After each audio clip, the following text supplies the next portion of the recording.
Tenaga pendidik wajib menjaga netralitas dalam pemilu serentak 2024.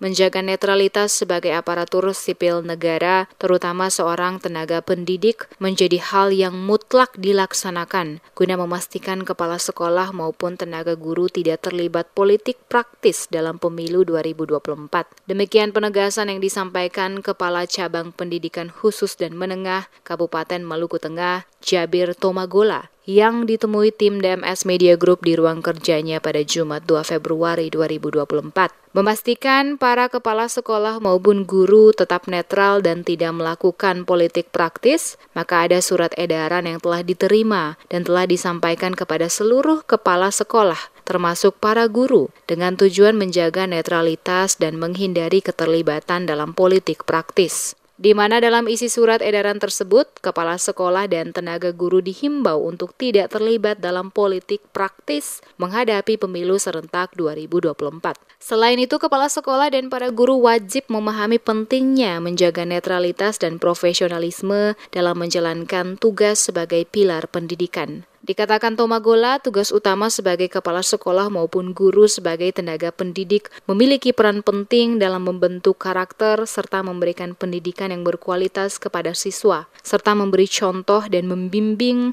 menjaga netralitas tanpa memihak kepada salah satu kontestan dalam pemilu. Hal itu dirasa sangat penting karena jika ada campur tangan politik yang dilakukan oleh guru dan kepala sekolah, maka berpotensi merusak kepercayaan publik dan mengancam kelangsungan proses pendidikan sesuai dengan prinsip-prinsip demokrasi. Tomagola mengungkapkan bahwa pihak pengawas yakni Bawaslu melakukan pemantauan ketat terhadap para guru dan kepala sekolah terkait keterlibatan dalam politik praktis dan jika terbukti maka akan ada tindakan disiplin yang diberlakukan sesuai dengan peraturan yang berlaku bagi mereka yang melanggar larangan berpolitik praktis.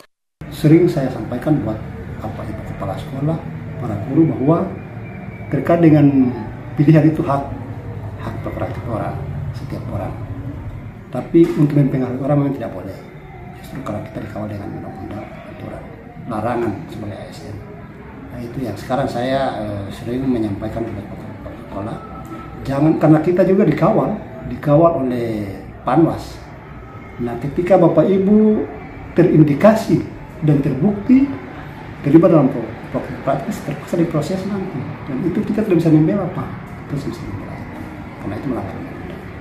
Karena itu sering saya sampaikan, fokus saja untuk proses pembelajaran dan peningkatan mutu pendidikan. Kaitan dengan pilihan itu hak masing-masing orang, tapi prinsipnya kita berpegang teguh pada aturan bahwa ASN tidak boleh terlibat dalam proses praktis. Sejauh ini, kata Tomagola, belum ada pelaporan yang masuk ke pihaknya mengenai adanya keterlibatan kepala sekolah maupun tenaga pendidik, khususnya di wilayah kerjanya yang melakukan tindakan politik praktis dalam bentuk mengajak calon tertentu, termasuk juga berkampanye bersama kandidat.